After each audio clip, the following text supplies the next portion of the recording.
Pak di podium Pak. Maghrib. Oh siapa sih? Tadi bahas apa Pak sama Bu? Oh iya, saya lama ya, mungkin tadi hampir lebih kurang 2 jam lebih ya. Ya intinya saya melapor kepada beliau mengenai masalah yang memang saya dikasih tugas yang rutin oleh beliau untuk menjaga inflasi di daerah, dan saya melaporkan bahwa inflasi kita di angka year on year-nya 2,86%, tapi year to date-nya 2,1%, artinya cukup terkendali baik, ya. Terutama sektor pangan juga malah menjadi penyeimbang deflasi. Kemudian beras khususnya dari rapat kita minggu lalu, baru kali ini beras itu keluar dari urutan daftar pangan yang biasanya bermasalah. Beras sangat bagus. Ini ya daerah-daerah yang mengalami penurunan makin banyak, yang mengalami kenaikan hanya sedikit sekali, dan itu sudah di cover dengan baik saya kira oleh Menteri Pertanian Pak Amran sekaligus Kepala Badan Pangan Nasional, kemudian juga Bulog ya, bekerjasama dengan teman-teman Pemda. Kemudian yang memang agak sedikit naik adalah bawang merah, cabai, kemudian sedikit telur ayam ras ya. Nah, ini yang perlu untuk mensuplai terutama program MBG. Kemudian ada pendorong lain kenaikan itu diantaranya adalah harga emas, yang karena memang harga emas dunia naik. Ada situasi geopolitik, ada fenomena dedolarisasi misalnya ya.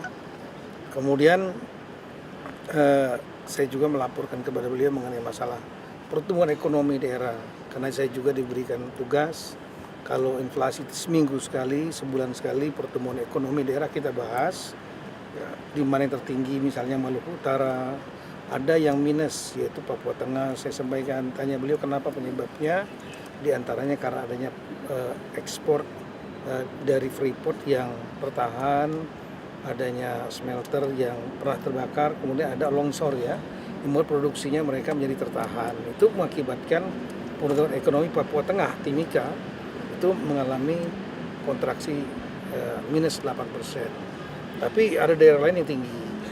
Jadi saya sampaikan ada pembalance-nya. Kemudian saya juga melaporkan kepada beliau mengenai masalah realisasi pendapatan belanja. Ini kan udah tanggal 24 November ya. Saya melapor data yang kemarin 23 November. Daerah-daerah ini pendapatannya sudah mencapai 8 total semua 552 daerah, provinsi, kabupaten, kota, 38 provinsi, 98 kota, 416 kabupaten, itu rata-rata di angka 82-83%. Targetnya di angka di atas 90% pendapatan. Kemudian belanjanya di angka lebih kurang 68%.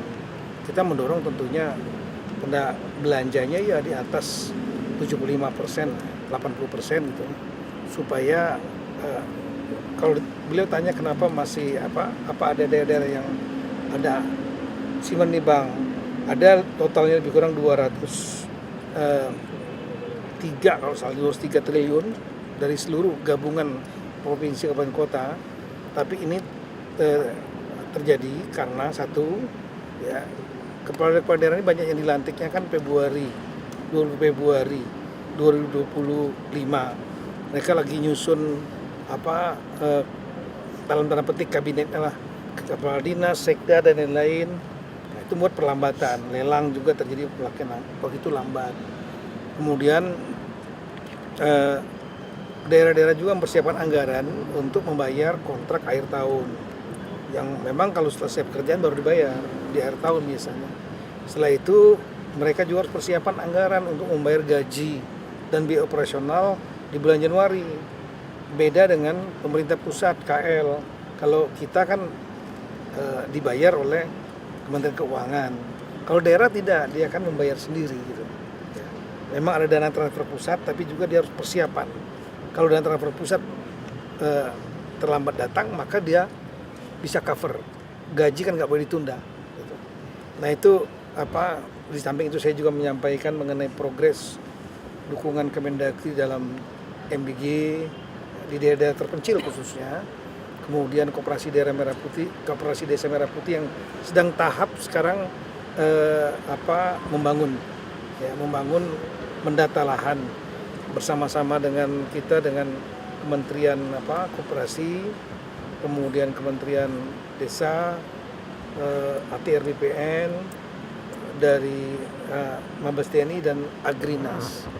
Nah kemudian saya juga menyampaikan kepada beliau mengenai situasi-situasi yang lain lah, ya, mengenai misalnya Komite Percepatan Pembangunan Papua yang sudah saya briefing 3 kali, dan saya minta kepada Bapak Presiden berkenan untuk menerima mereka sekaligus memberikan arahan kalau bisa serempak dengan para kepala daerah se-Papua dalam rangka percepatan pembangunan itu, supaya komite ini memiliki mandat, memiliki power, bersama juga dengan KL, kementerian lembaga yang memiliki program di Papua, mendapat arahan dari Bapak Presiden, sehingga Papua ini betul-betul dapat dipercepat, kita dorong percepat pembangunannya.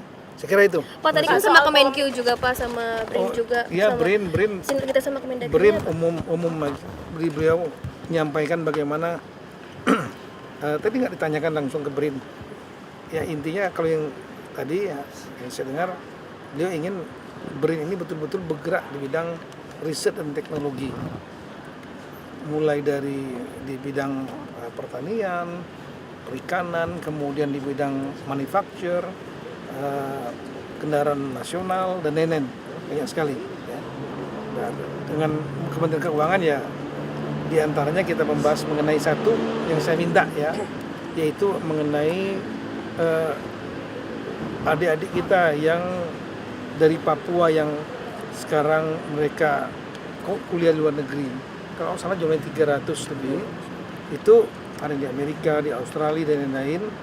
Data kami ada 56 orang yang